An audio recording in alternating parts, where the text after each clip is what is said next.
Well, E3 was earlier this month, and as everyone knows, Sony and Microsoft have announced their new 9th gen consoles. Both, as far as I know, are coming out in 2020, and this prompted me to come up with a wish list, the top 10 options that I want to see on these new consoles. Now, I'm going to preface this by saying I did not really follow E3 that closely. I've kind of moved beyond the video game hype. I'll get excited about things when they are out on the market and not years in advance. But I've been playing some games recently on the current gen hardware, and these 10 things just jumped out as being things that need to be addressed in the next generation. So number 10, I think we need all-in-one subscription options. I think they need to get rid of this whole idea of, well, you're going to pay X amount for online gameplay and then another subscription for, free games every month like Game Pass. I just think they need to combine all of that into one reasonably priced option and then have a second tier to include hardware upgrades. I think, as we've seen in this generation, look, we're going to have mid-console generation refreshes. Those might be even faster in the next generation. We may move away. Some people think this is the last true generation, and then they'll just release a new piece of hardware each year. If that's the case, we need to have some way where you can put a down payment on these systems. You get all your subscriptions together, and you can upgrade when the new hardware comes out. It should at least be an option. Granted, you can sell these things on Craigslist. I've had a really good success getting rid of slightly older hardware to upgrade, but it takes time. It would be nice to see subscription models to include that refresh when it happens. Number 9, we need better reliability and better warranties at no cost. And, obviously the red ring of death thing from the Xbox 360, everyone remembers that, but honestly, my PlayStation 3 broke my initial PlayStation 3, my initial PlayStation 4.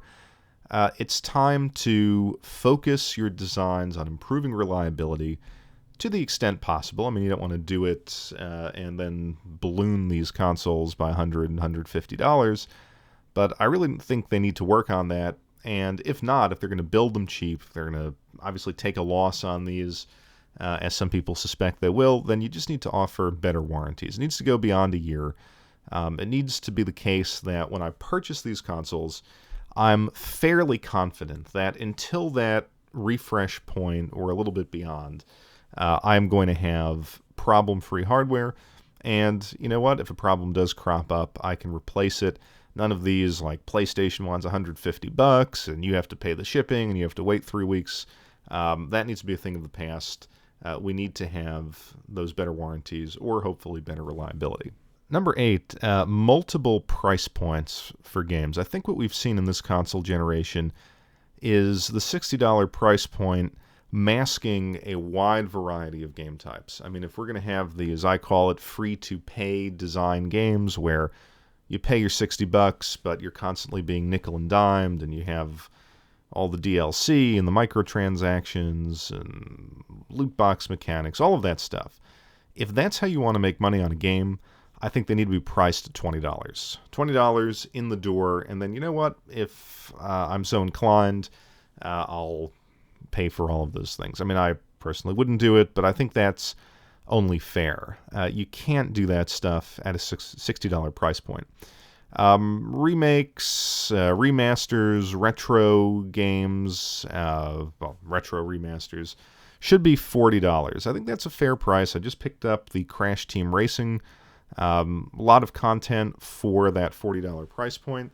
And then single-player AAA games should be $60 or perhaps more. And I've always said that I wouldn't mind paying $70 or $80 if I knew that that purchase includes everything. And I don't need to be nickel and dimed. I don't need to be manipulated into paying more. So I think it's fair in this generation if they want to say, well, the single-player experience is going to cost you $70. I would be fine with that, as long as there were those other options. Number 7, I think this is absolutely key. We need better pricing on platform stores and lots of sales in the way that Steam does it. Now, this will mean decoupling from the retail business, but you know what? That's happening anyway. GameStops are closing. My local Walmart no longer has a lot of key releases on release day. So go with that trend and make it so that digital is cheaper, and for those with the internet connection, let us download these things and have meaningful sales and lower prices. It reduces waste. It's better for the environment all around. You don't have to drive to the store to get these things. And then let retail, the outlets that still carry games, let them be the place where you get your special editions. Make them exclusive to retail. You can do store-specific skins and stuff like that if necessary.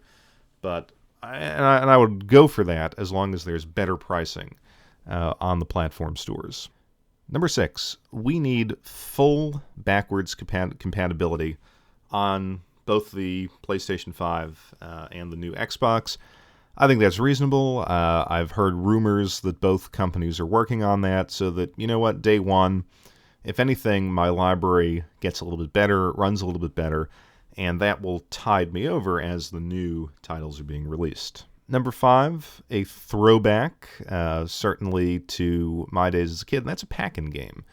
Include something with these consoles. And I'm not talking about, a free month of Game Pass or whatever. I mean, they could do that, obviously.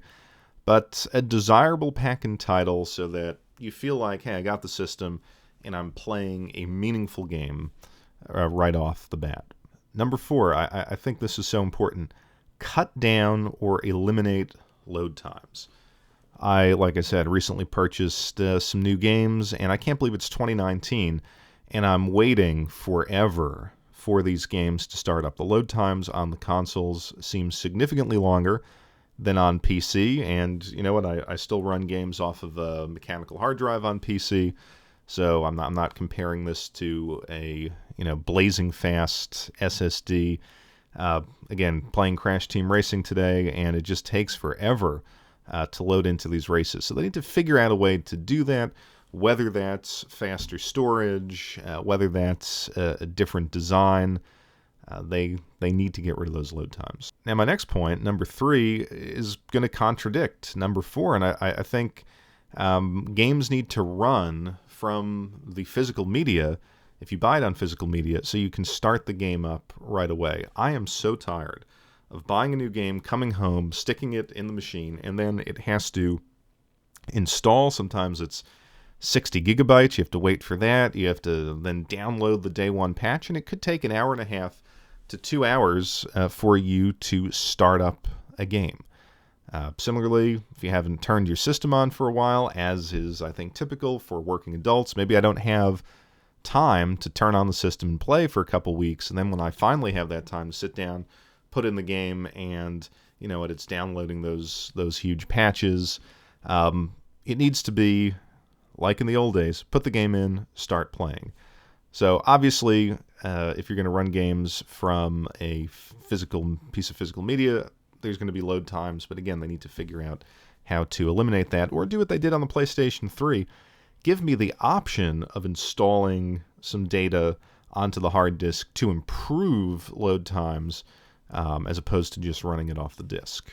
And number 2, and I think this is tied to 3 and 4 also, is both consoles need a better network infrastructure, especially PlayStation, but Xbox could benefit from it, to make downloading updates much faster. PlayStation, and I have my PlayStation 4 hardwired, it takes forever to download these updates. Microsoft hardwired is a little bit better.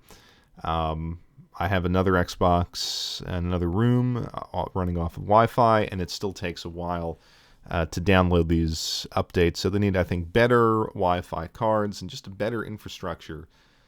Again, I can download a 60, 70, 80 gigabyte game from Origin or from Steam, and on my connection, it's ready to go in 20 minutes. When I do that on a console, it's ours. And I think it's a problem that has existed for 2 generations, needs to be solved. And lastly, my number one wish, and I think it goes beyond a wish. I think this is absolutely critical. 60 frames per second needs to be an enforced standard for all games. Now, some people say, oh, well, frame rate doesn't matter. I'm happy with 30 frames per second. I can't believe that it's 2019 and we still can't hit 1080p 60. That should be the baseline. And then if they want to do HDR and 4K and 8K and all of that stuff, that should be an option. Let me choose whether I want to prioritize visuals or frame rate. And I think for so many of the popular games, they are just objectively better at 60 FPS. A game that did this really nicely was Gears of War. The most recent Gears of War on the Xbox One actually allowed you to switch between graphics mode, 4K mode with all the fancy visuals, and 60 FPS mode, which still looked pretty good. And I thought that this was really what needs to happen moving forward. Let me sacrifice frame rate for visuals if I want to, but give all players the option of enjoying what I think is an objectively better experience, and that is 60 FPS gameplay. It's expensive to do 4K at 60 FPS. It's, I don't even know if it's possible to do 8K at 60 FPS. And then you add in all the visual effects, HDR. That's tough to do. But what they could do is target 60 frames and then add the visual eye candy on afterwards and let the player choose. I think that's the way to go. I'm tired of laggy, blurry 30 FPS gameplay. It's not cinematic, it's lazy, and it needs to change in the 9th generation. So let me know what your wishes are for the upcoming console generation. Talk about it down below.